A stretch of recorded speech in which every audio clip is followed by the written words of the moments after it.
do the most for you. She shits on the people that do the most for her. User. Hi. How are you?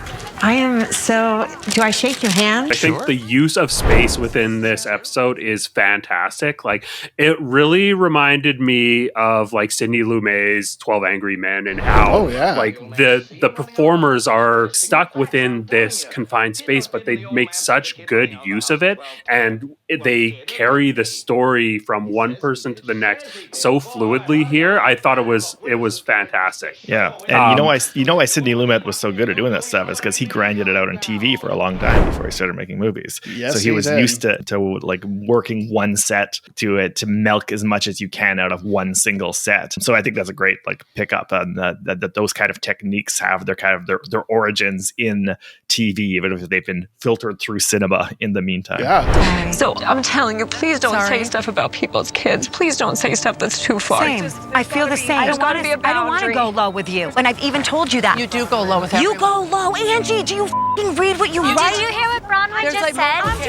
Can you two leave? Go. And I'm like, you two go over by the pond. No, I want to be here with Bronwyn. She can leave. You can leave. You can See, leave. why do you have to do that? Why do you have to do that? Shut up for Do they do? You know what I mean? Yelling down. Oh, you keep saying that. Maybe what we need is a little yelling in here. Hello and welcome to the Bravo Outsider Podcast. I'm your host, Craig Midwinter, joined as usual by Dylan Ferguson. And today we've got a very special guest. You can hear him on Gimmicks and Fear Coded on the Glitter Jaw Podcast Network. We've got David Arnold. When you come from humble beginnings, you count your blessings one diamond at a time. Whoa, nice. That's very really Housewives coded. It was pretty deep in the list that you all sent, so I was pretty excited to find it. That has to be a Beverly Hills tagline, but I'm not sure who it was. Okay, it was. Yeah.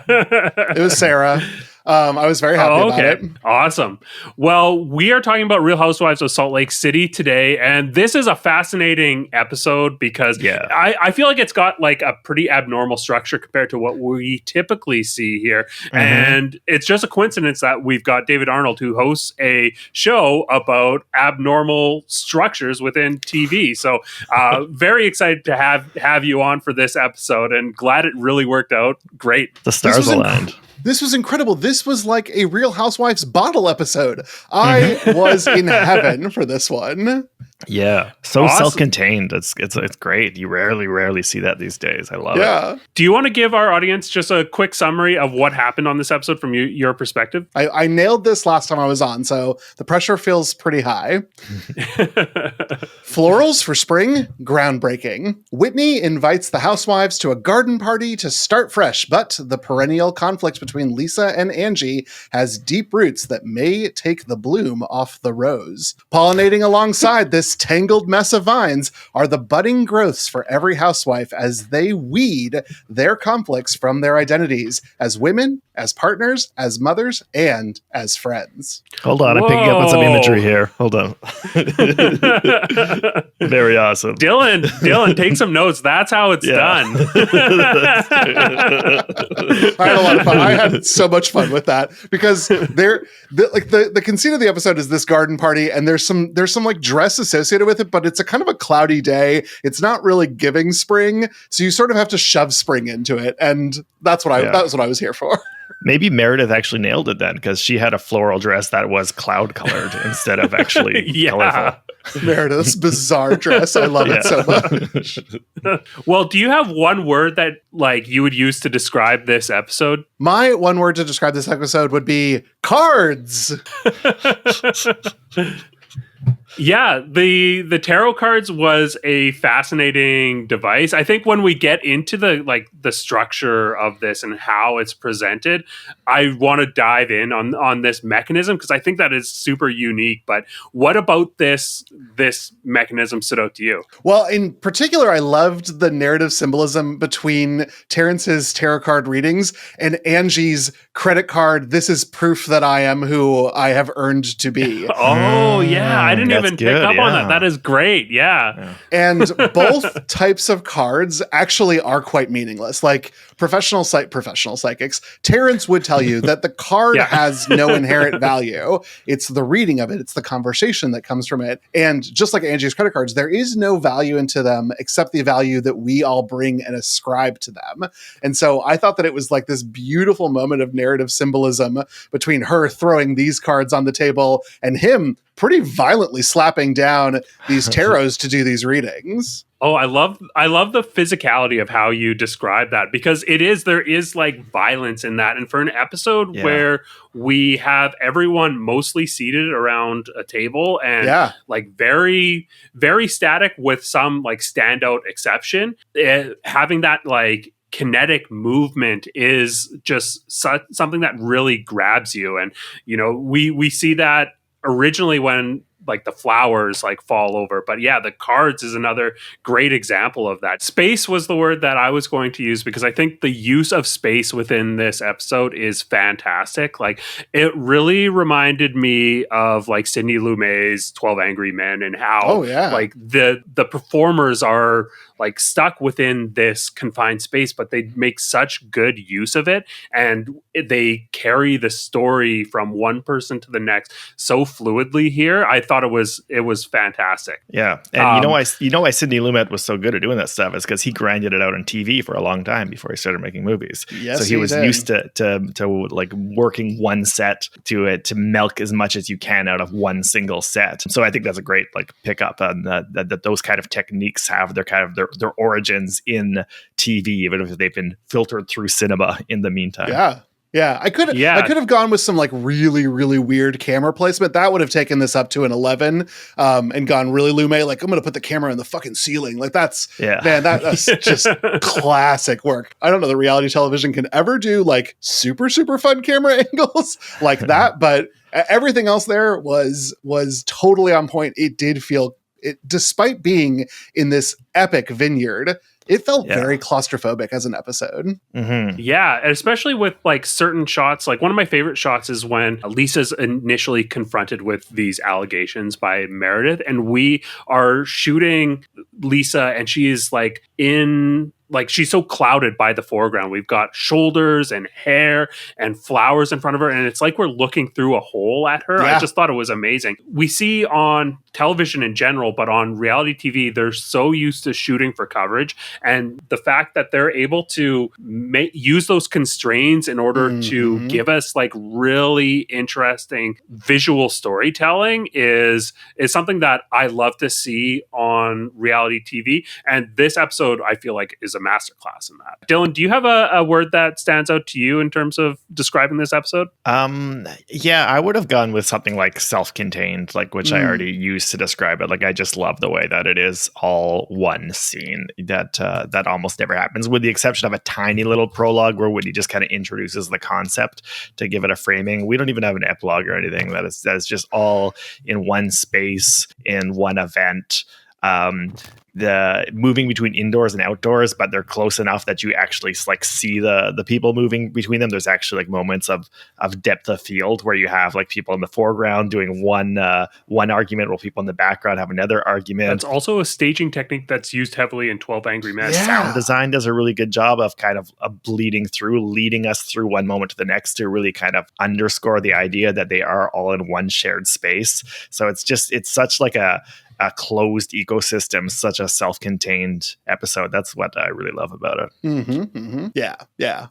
Were there any shots that stood out to you, David, that were like your favorite or you thought were particularly interesting? You know, there were scenes that I really liked, but when I think about shots, a lot of it comes to the readings and the way that we played with both shot composition and editing, because we would take Terrence's voiceover and we would put it into sections that absolutely were different than what we were seeing on screen. Yeah. But it worked to tell this complete narrative that was very, very compelling. And outside of one catch that you can see Terrence's lips not match the word that is coming out of his mouth during a pan, which you have to be just like watching for a podcast. I don't no normal human should have caught this.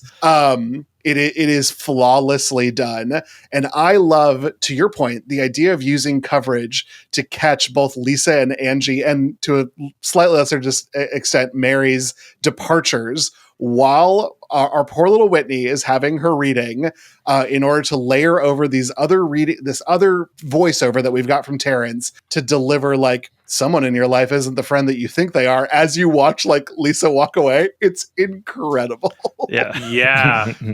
Totally. Yeah. They did that with Lisa interrupting a reading and with Angie interrupting a reading, and it is done so well. Like you said, I think the one where Lisa interrupts the reading is a bit more obvious if you're looking for it, but it is so well executed there. Dylan, how about you? What's it out to you in terms of shots or sequences?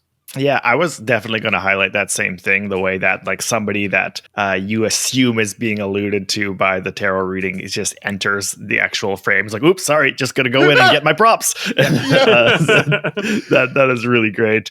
I did, in terms of individual shots, there was like a moment in the garden where we had like Bronwyn and Brittany discussing in the foreground and Angie, Lisa, and Whitney arguing in the background. That's what I mean when I say there's moments of like depth of field that feels kind of out of the ordinary for these types of shows, and really contributes to the idea of multiple things happening in the same space.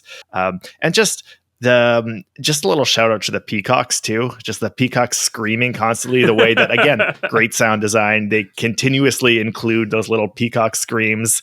It just feels like this little voice of chaos, just this little natural element that's kind of destabilizing, just this little thing that's keeping everybody on their toes, something irritating just continuously happening in the background, which lets you know from the start, if there was any doubt, that things are going to pull towards chaos. There's something entropic here. There's something that's just going to make everything, that the flowers are going to fall down, that cards are going to be thrown across the table, that things are going to pull apart, break apart, things are going to start screaming. Those peacocks seem to know it from the start. Truly. And I almost felt like the peacocks were giving me an audience insert. Like, I'm here, I shouldn't be here, but I can't get away. And when Soup Man was spoken, we gave the peacock a subtitle, which was literally what was going on through my mind. Exactly. That was such a great camp moment where, like, right before, I think that was right before the crash to commercial, they gave the peacock a subtitle.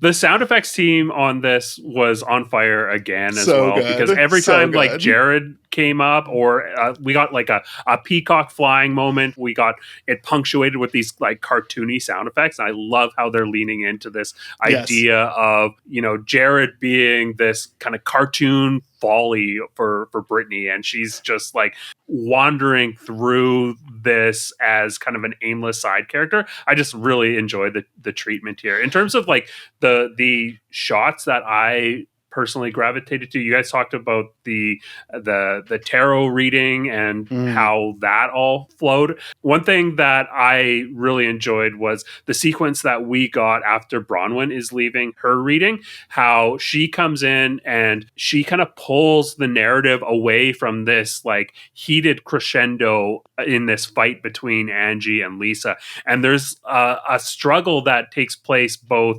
for our attention between what is going on between Angie and Lisa, and like Bronwyn trying to get attention by clinking the glasses, and it takes place within the staging where Bronwyn's in the background trying to draw the attention back. And I just really love how that was staged, and how eventually we crash into Bronwyn and she does capture the attention, and everything kind of like fades into the background except for the point she's trying to make. And then immediately Lisa and Angie pull it back. And it's played really well for both like an emotional resonating moment from Bronwyn, and then also it is played for comedy as well. And I think that's like the versatility of the reality TV genre allows for the flexibility to be both emotional and comedy. So I just really liked that moment quite a bit. Agreed. But it wasn't even the first time Bronwyn made me laugh, which was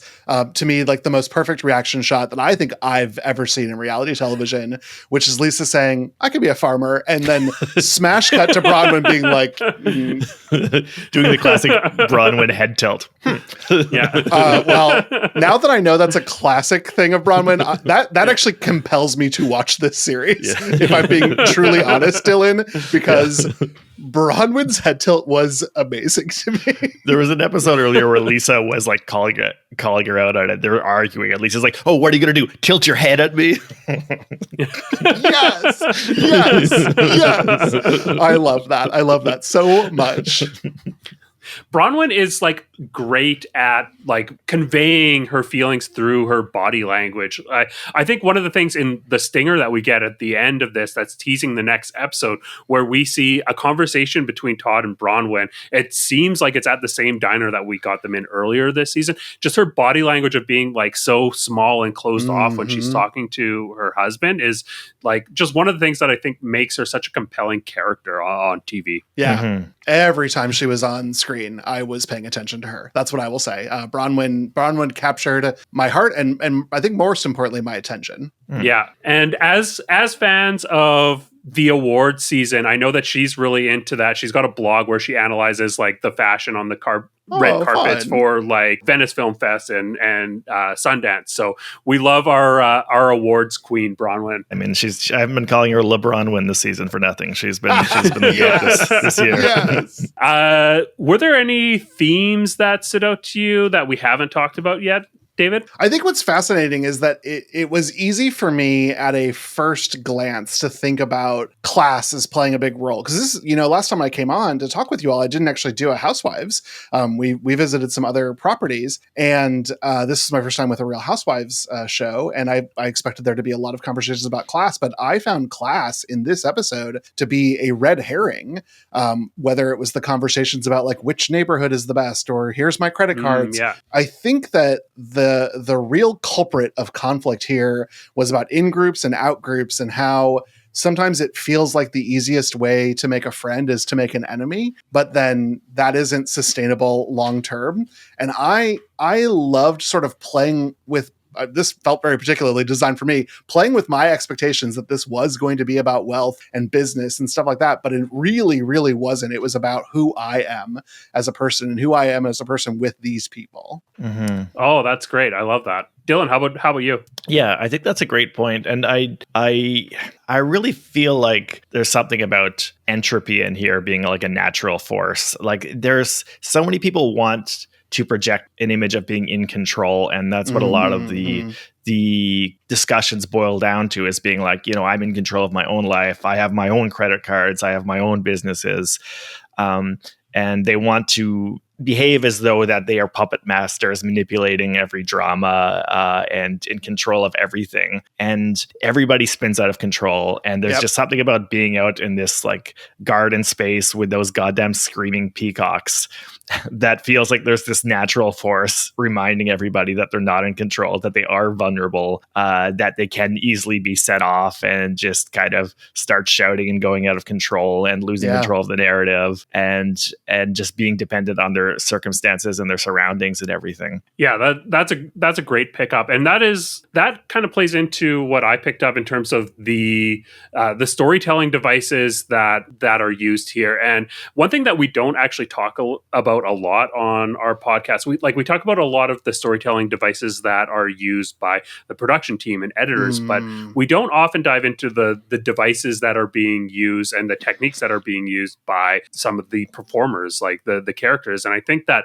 what Whitney is doing in terms of changing the narrative and owning the narrative surrounding her journey and this potential scandal that she came into this season with, surrounding, leading an MLM company and turning that around into this like story of, growth and this personal journey where she's trying to like get to the root of what motivates her. And I just thought that she's doing a really masterful job of getting into her, like developing her character personally and taking ownership of of this story. So I really like how we got her introspection about being like, I felt like it was my character that caused Justin to lose his job. So I tried to change that, and then we still lost everything anyway. So I'm trying to find who I was beforehand. And she has completely taken the wind out of the sails of anyone that wanted to use this scandal against her, and has turned this into a story of empowerment. And I just thought it was fascinating. What I love about all that, Craig, is that I see the things that you're saying, and I agree with you that those are the tools that Whitney seemed to pick up for this episode, but her use of those tools is not at an adept level yet. In a soon to come conversation, I think Whitney might be the biggest loser of this episode, because what she tries to do ultimately, it's about stumble after stumble after stumble, which I feel like is the edit setting me up for her victory later in the season. So I think that this is where we get a little bit of the performer doing something, the edit then taking a piece of that, knowing what's to come, and giving me this product today. Because this felt like this, truly and honestly, Whitney's the hero of this episode. This is the episode about Whitney, and in the end, her goal was to bring people together to start fresh, not just for her, but for her group. And it only exacerbated the conflict. This didn't end up going maybe the way Whitney wanted it to. Yeah, that's interesting, because that's definitely her stated intent. That's what we get her saying that she wants to do. Yeah. I have my doubts as to whether or not that's actually what she wants. I think that the chaos within the group, and especially the conflict that is directed towards Lisa, is really good for helping her kind of steer the lens away from what was shady business dealings and or at least predatory practices within a business structure. Right. I think that it's very beneficial. This conflict and the chaos is very beneficial. And one thing that we've talked about Whitney being her strong point, she does not ever play from a position of power. She's always from the bottom or from the middle. She thrives within a situation where she's the underdog, or whether there's chaos around. She doesn't seem to be able to play from a position of power. So I think that her stating that her goal is to bring people together is framing. It's narrative, but it's not necessarily her strategy. But I think that is really interesting as someone who's an outsider that doesn't have the context. Right. I can totally see how you would come into this and being oh, she's completely failing at her goal here, because that's her stated goal in this episode. Yeah. I to a fault will believe somebody when they tell me something. Well, you're not given any reason to doubt her within the story of this episode. So yeah, that totally makes a ton of sense. Let's talk about quotes though. David, do you have a quote that stands out to you? I certainly do. The sun's coming out, the wine is kicking in, and Terrence, you have no idea what is about to begin. It's almost better than the synopsis that I gave. It rhymes, it's beautiful, it's perfect. It's slightly slurred, no notes, 10 out of 10. Yeah, that is fantastic. Dylan, how about you? Angie was on fire again, and I think her greatest moments are just the physical stuff, like the throwing of the credit cards, which was amazing, which was really iconic stuff. I did really enjoy "You look like you've been in a wind tunnel." As her diss on Lisa. It's maybe not in a top 5 Angie quip, but it's pretty good. Yeah. Yeah. I think my quote is also from Angie as well. I don't eat soup. I don't do anything illegal with soup. Really, really good line. I don't do anything illegal with soup was my second choice, Craig, because out of context, it is the most incredible line in the world. But even with context, it's not that much better. We don't even get that much context to begin with around this. Like Soup Man is created and there's like all this mystery around him, and Angie saying I don't do anything illegal with Soup gives us more context about this than we had to begin with. So we have to assume that she has done something illegal with Soup, or the rumors involve doing something illegal with Soup, and it adds to the mystery. I just really love this. Yeah. I do just want to quickly point out that one of my favorite running gags was Brittany just catching strays at every turn. Love it so much. Especially for Bronwyn. Brittany like Bronwyn just can't resist, just being like, okay, and you're talking about hair again? Everybody here has great hair. The only person with bad hair is Brittany. Or when Angie is like, after Angie kind of gets too worked up and then she starts getting comforted by everybody, and she's like, I love all you guys. I even kind of like Brittany. Yeah. Poor Brittany. She's just there to catch strays. That's just all she does. It's incredible. Every group needs, but she seems to take it in such good stride. Is that common for the series? I think that's why she keeps getting it, because she keeps just taking it. She just keeps kind of smiling and being like, "Okay, I'm happy to be here."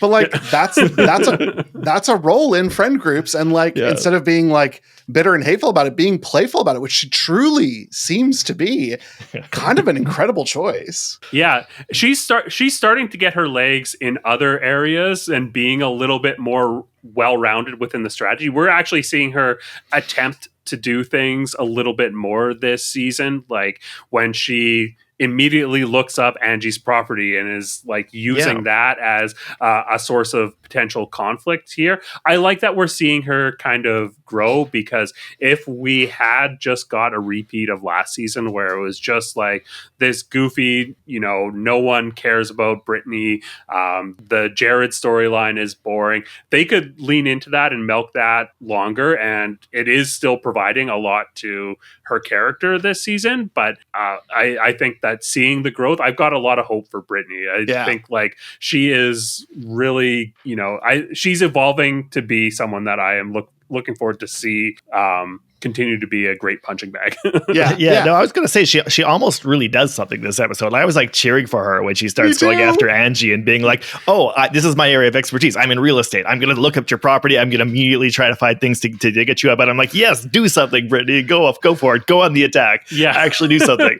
And it's actually working. Like Angie's getting really, really triggered by that, getting really worked up. And then immediately she's like, oh, Jared's texting me. Going to start talking about the only thing I talk about again. I'm like, no, Brittany, you're doing good. Stay focused. Stay focused. Dylan, that is exactly what I wrote in my notes. I was like, oh my God, like this girl is coming to like the head. She's like going to shove people aside to make her room in front of the class. Oh, my boyfriend needs me. Got to go. Bye. Yeah. And then she's sort of like on the Jared shoot.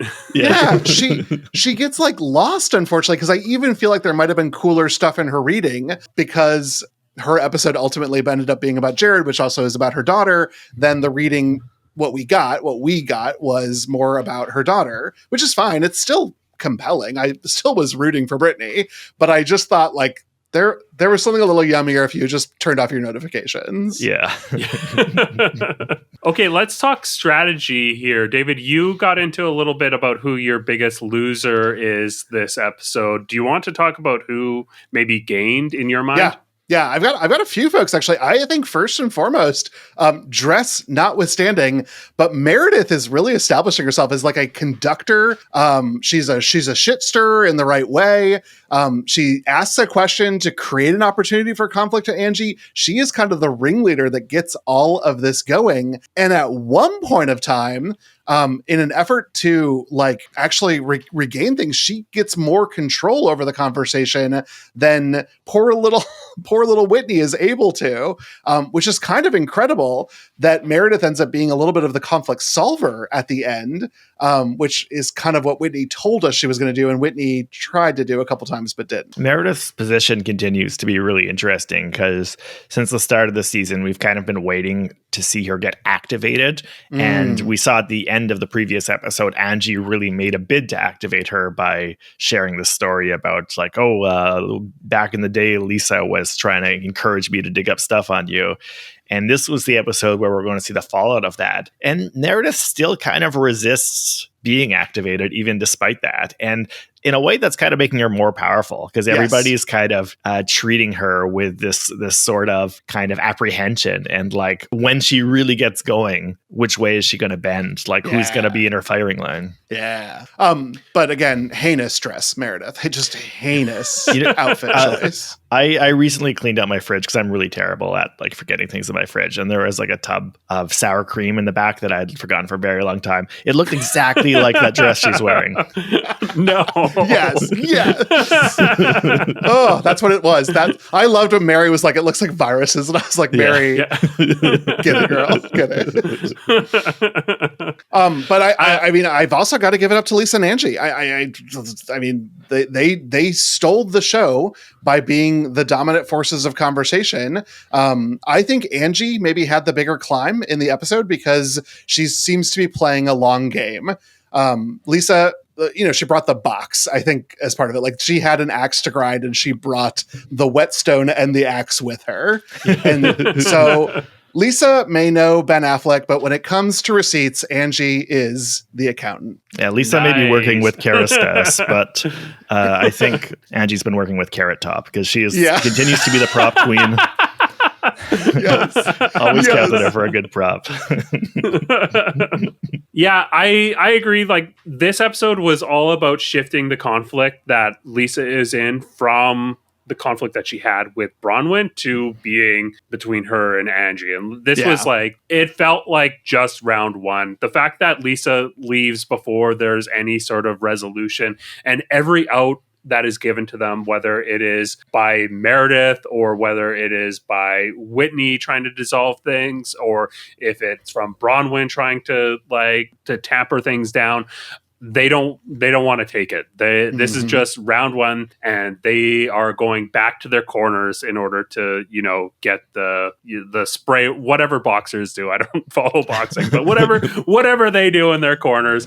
I am mostly curious about who's going to end up in whose corner because I think that Lisa is a big gainer on this episode. I think we have seen that people are opening up to Lisa's perspective and the fact that Bronwyn has kind of moved past this and is actually saying, I love both you guys for different reasons, when previously this season it has been Bronwyn versus Lisa. So she's coming around. It feels like the tide is turning in Lisa's favor a little bit. And so this is almost an inopportune time for Angie to pick a fight with Lisa if she's wanting to come out on top here. Yeah. Also, her closest friend within the group is Mary, and the end of this episode, we see tension between them, and we see that continue within the stinger that we get at the end of this. So it feels like Angie's actually falling quite a bit, but I agree that I think that she's playing a long game. I think that we are going to see this ramp up, and I'm really excited to see where this goes because Dylan, like you said last episode, it's really great to see Angie leading this charge. I think that the potential for conflict between Angie and Lisa is one of the most exciting dynamics about this season or for this cast. So I love both Lisa and Angie as housewives, and so to see them come to blows is about I'm looking for. Yeah. Oh, it's so much fun. How about decisions that you thought were either really good or really bad or really questionable? Was there any key decisions that happened here, David, that you are intrigued by? Yeah, I mean, it truly was Angie bringing this box of tricks in order to demonstrate how much she was thoroughly devoiding herself of this friendship and partnership and to return gifts. I know that it's different for every culture, but I think I can speak to Salt Lake City. It is considered to be an ultimate fuck you. It is an ultimate rejection of the relationship that you have built together. And it was done with such intent and such disdain almost for the thing. It wasn't high camp and I'm going to put this in like a glittery bag and give it to you like it's a gift. And then, it's the things you gave me. To have it be in a Tupperware that Mary's even like, who uses Tupperware? Yeah. not only do I think it was a keen decision, I think that the fight was going to happen no matter what. Meredith was the one who lit the match, but there was powder everywhere. And so we were certain to get to it. And I love that Angie was ready to go with this bomb. Yeah, I agree. I think the bringing the gifts to return is a great decision from Angie. This is completely within her tool belt. Like we've mentioned that she loves props. She loves big moments. And I think that maybe the execution kind of got away from her here. Yes. I feel like she had more planned with this. And she because Lisa wasn't there when she brought it out. Yeah. I'm sure that's not how she wrote it up. Yeah. I feel like she had a whole speech and like each item was a prop to kind of accompany whatever she wanted to say. And she ended up just like spewing it everywhere. I like that we got that tied into the readings with the injury to the horse. I thought that was amazing, a really fantastic moment. But yeah, I feel like the execution maybe got away from her a little bit, but I still love this. It was giving me like Kim Richards bringing the bunny back to Lisa Rinna in the previous Beverly Hills reunion, which was a fantastic gift return moment. And the fact that we got all the gifts from the history of the friendship between Lisa and Angie that were ready to be returned. I am a bit sad about the missed potential there, but I still think that this was great. And kudos to Angie for, reaching into her prop box. Yeah. I think the way it played out, though, did end up being very dramatic because it felt more like a breakdown moment, almost like Angie was just not able to control her feelings anymore and starts bringing out the props, even though Lisa isn't there, and just starts kind of smashing the horse on the ground moment, which was foreshadowed. So much foreshadowing this. Of course, there's a soothsayer in the episode. But we see her installing the box too early in the episode. There's a little bit of moment of her like tucking the box underneath the table, so even that is foreshadowed. But the way that it ends up being just kind of like a vomiting up of her relationship while she's kind of breaking down, the fact that she's not in control of herself anymore at that moment just makes it kind of that much more emotional. Yeah and it was like we've talked about how turbulent everything is within this episode, and the kinetic energy surrounding all these props kind of flying around was such a great continuation of that, the trend that we see with the cards and Brittany's Carrie moment where all the flowers start flying around. Yes. I think the other decision, I know that I will and will continue talking about her being the biggest loser, but I do think that the decision to host this little event of Whitney's and the narrative that was told to me is a good decision. I think it was the execution that didn't work. And I love that she sent them all flowers. I love that there's so much floral about all this. I love someone who loves a theme. And so Whitney's decision really did carry her hero's journey at the beginning of this. It just fell apart when she couldn't navigate the conflict.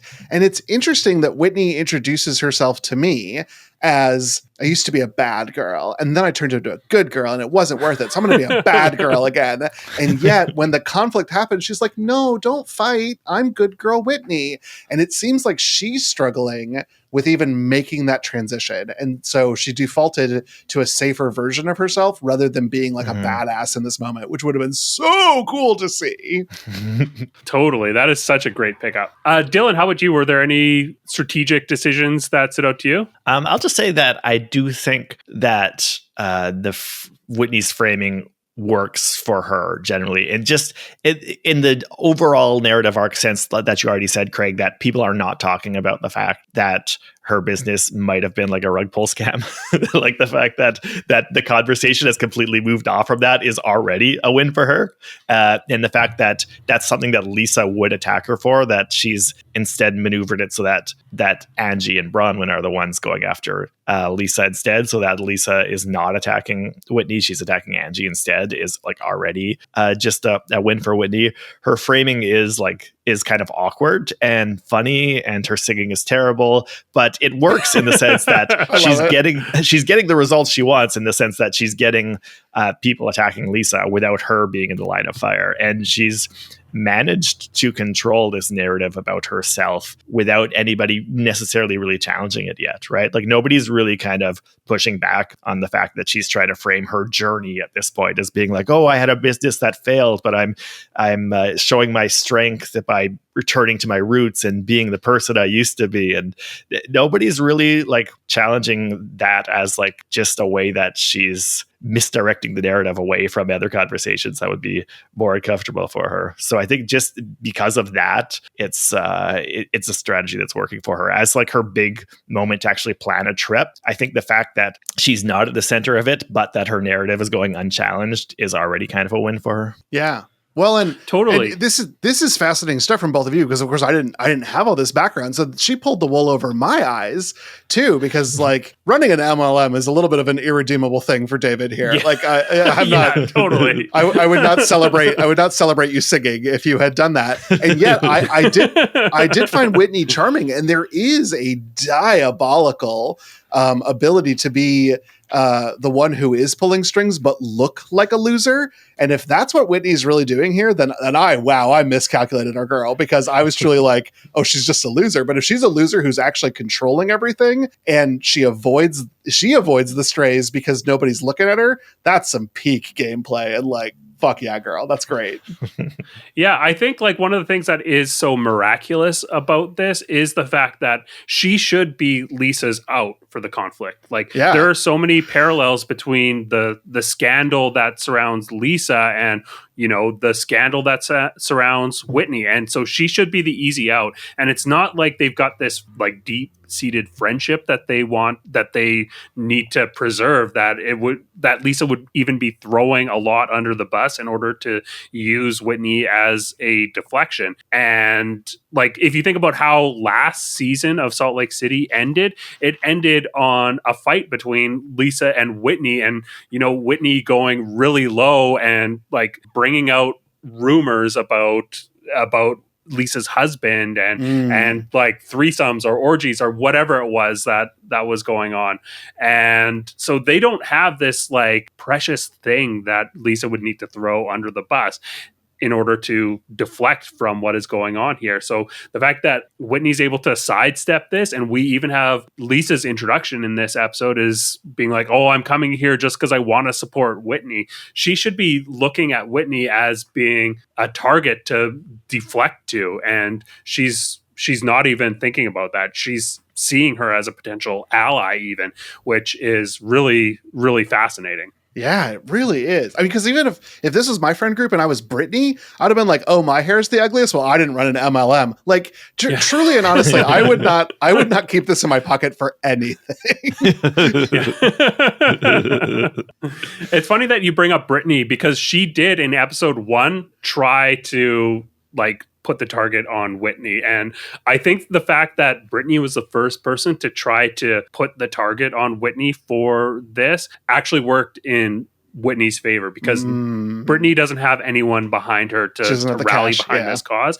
Yeah. It just gave Whitney a platform to reframe this, and she did it so effectively in that campfire scene that we get in season 1, where, you know, we end with, you know, Brittany going to try to awkwardly hug her because everyone has rallied around her. And, you know, Whitney in that same episode had called Brittany a whore, and Brittany was like bringing it up, trying to get an apology, and it just completely backfired on her. So I feel like Brittany's kind of misjudging of the situation and being the person that just does not have the social capital in order to make a play against Whitney has actually helped Whitney, because she was able to use that early moment in this season in order to rally people around her and frame the narrative going into it. Yeah. Okay, let's get into, actually I did have one other decision that I want to talk about, and this is something that we have seen a few times throughout this season. Lisa's decision to leave the party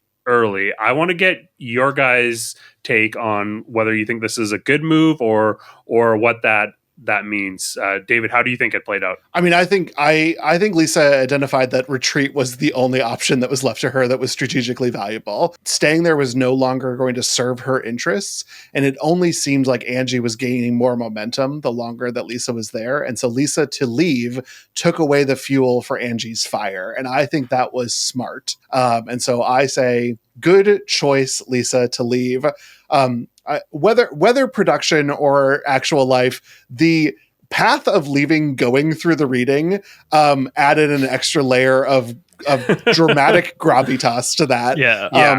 In that everyone who we get to see leave does something as they leave, and Lisa seemed to be selling to me, not only am I leaving because this is my best decision, it's only decision, but this is my best decision and I'm super smart for taking it, because she walked out of there with a very put upon confidence when she waved goodbye to her friend who had thrown this garden party.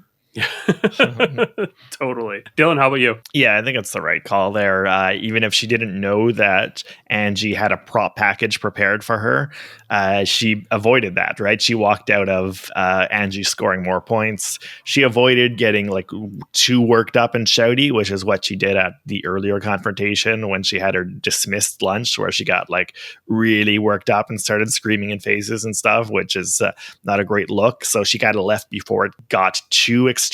I mean, there was a bit of screaming in faces, but it could have been a lot worse if she had stuck around longer. Yeah, I agree. I think that this was the smart decision, and I think it would have been a hard decision for her to make, especially because we see earlier it's preceded by Lisa and Angie being separate corners with different people around her, and she comes back in and realizes that the conversation hasn't moved on from her. So she knows that by leaving, the conversation about her is going to continue. And she still makes, in my opinion, the correct assessment to leave, because like you said, takes the fuel away from the fire. Anything that Angie could have planned to come back at her with is like no longer feasible. Right. And also she has gained some information and seemingly some sentiment, like some people seem to be leaning in her camp, and this move that we had predicted being very risky for Angie has not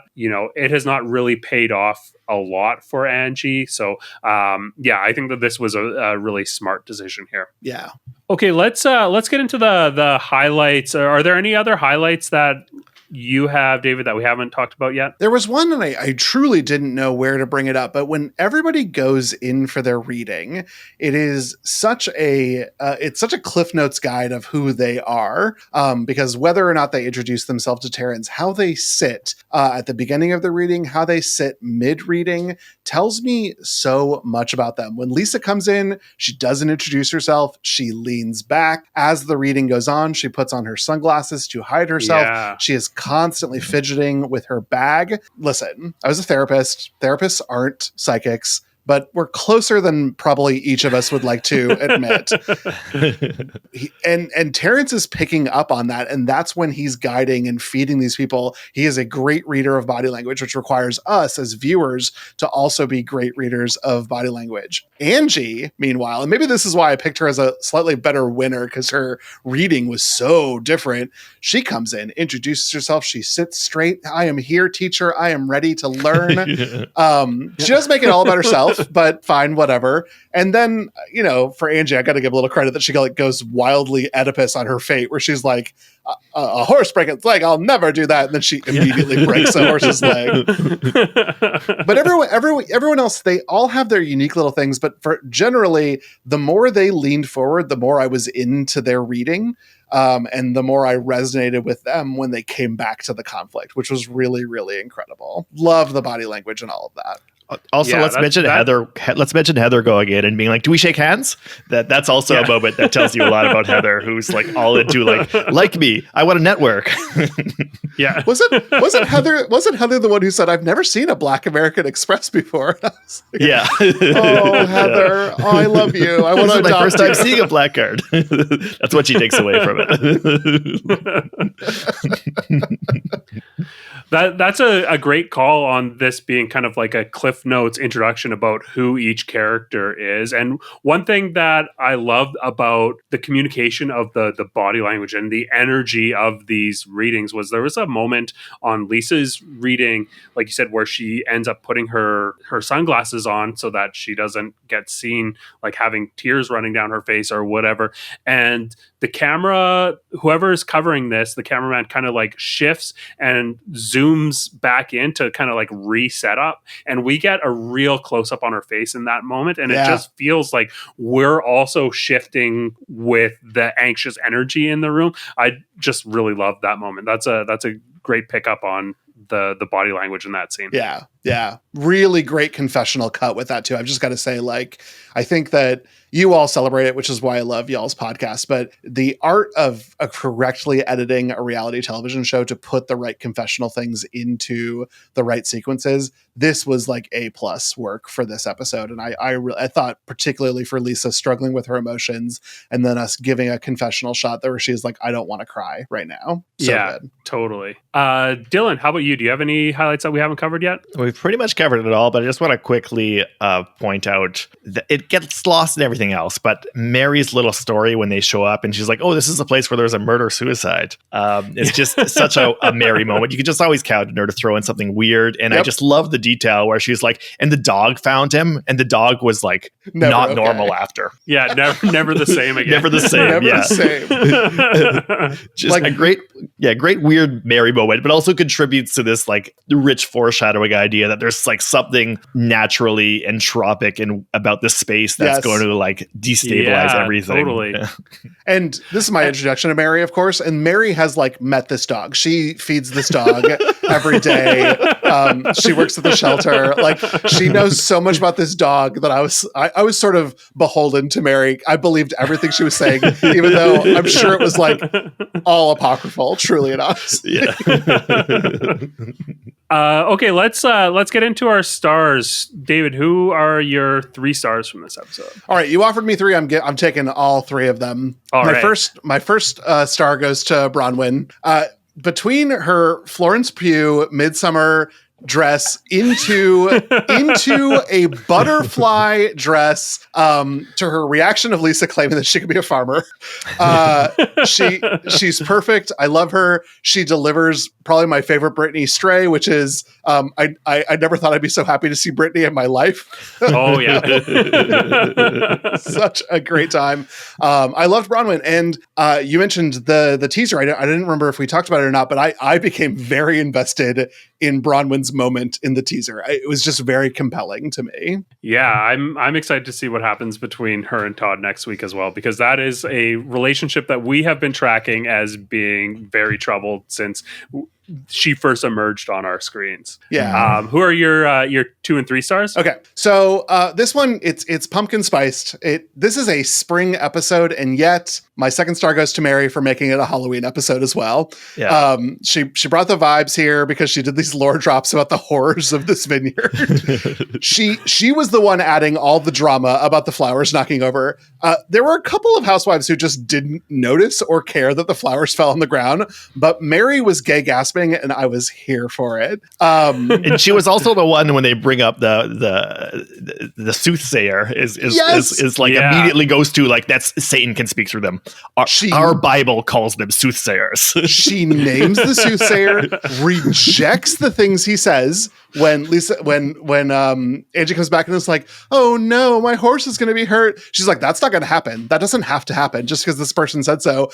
But then she's immediately the one that's like, well, there's a broken horse. That's what he said. It's fantastic. It feels like it belongs in a Greek play. Her whole thing this episode, that's my second star. And then my third and final star, this one goes to the sommelier because she's just there working. She's doing a job. She's doing a really good job. She miscommunicates the salmon, which also goes to my second star for Mary. Mary describing the body horror of salmon growing inside of her. Perfect. Caroline Faget could never. But this sommelier at one point in time comes when the fight is fighting, and she's like, we have another bottle of wine if you'd like to sit down. And I thought, this is great. Every Housewives needs this person to be delivering a little bit more wine. Dylan, how about you? Who are your three? Well, I mean, you said, David, it's like they're living in a Greek play, and they are living in a Greek play. It's Angie's play. We've got to give Angie number one. I think. I don't think it worked out great for her. Just to return to what I was saying before, like I do think she mostly lost a step. Like, you know, Mary's angry at her now. Even Whitney seems to be like more invested in telling her to stop than she is in going after Lisa. But it was still iconic. The physicality, just the violence, the outbursts, the props, the throwing the cards. It was just the quips, the insults. It's just classic Angie stuff. This was her episode for me. I got to give her number one. Truly. Yeah. Great pick. Let's give you know what? I'll give a number 2 to Brittany, just because she was doing something. She was funny. She was mostly just a lightning rod, but a little bit more. And because I'm rooting for her, I'll give her a star for, I think, the first time I've ever done that. Let's just give her a little tap in there one. Hey. For third star, I'm tempted to go to one of the peacocks, but I can't really differentiate them. So let's give a third star to Terrence instead, because Terrence was a huge part of this episode. He was. I don't know how much the producers were feeding him lines, how much he was just doing cold reading, but he did a good job, and he was an important part of the structure of this. He was. And he flew all the way from New York City to Salt Lake City to do this reading. And boy, I hope he got one of those sliders. I hope you got yours, Terrence. I think that my stars are going to be pretty similar. I got number 1 with Angie. I will put number 2 with Lisa, and number 3 at Mary. I feel like she was giving us a lot of, great confessionals and all the reasons you guys mentioned. Mary. And Mary looks so good in her confessionals. I love this like jeweled thing that she's got going on. It was so different than her I don't know, vaguely floral dress in comparison to the like wild floral dresses that other people had on. But I loved every cut to the confessional. She looks fantastic in that confessional shot. Well, I think that about does it for this week. Thank you so much for joining us, David. Do you want to let our audience know where they can find you? Yeah, thank you so much for having me. I do a bunch of podcasts, but they're all available on glitterjaw.com as I podcast with the Glitterjaw Queer Podcast Collective. So if you're interested in moms or horror or weird episodes of television like this one, you can find all of that at glitterjaw.com. But thank you both so much for having me. I always have so much fun, and I can't wait to come back. Dylan, how about yourself? Yeah, well, David, thanks so much for coming on. It was awesome. You can find me on Substack writing about movies occasionally. Just look for my name. It's Dylan, Dylan Ferguson. And listen to back episodes of my horror movie podcast, Mind Over Splatter, if you want to get into the horror movie season. Ooh. And I'm Craig Midwinter. You can find us on Instagram and TikTok at Bravo Outsider. Be sure to like and subscribe on your podcast platform of choice. Till next week, keep on wifing.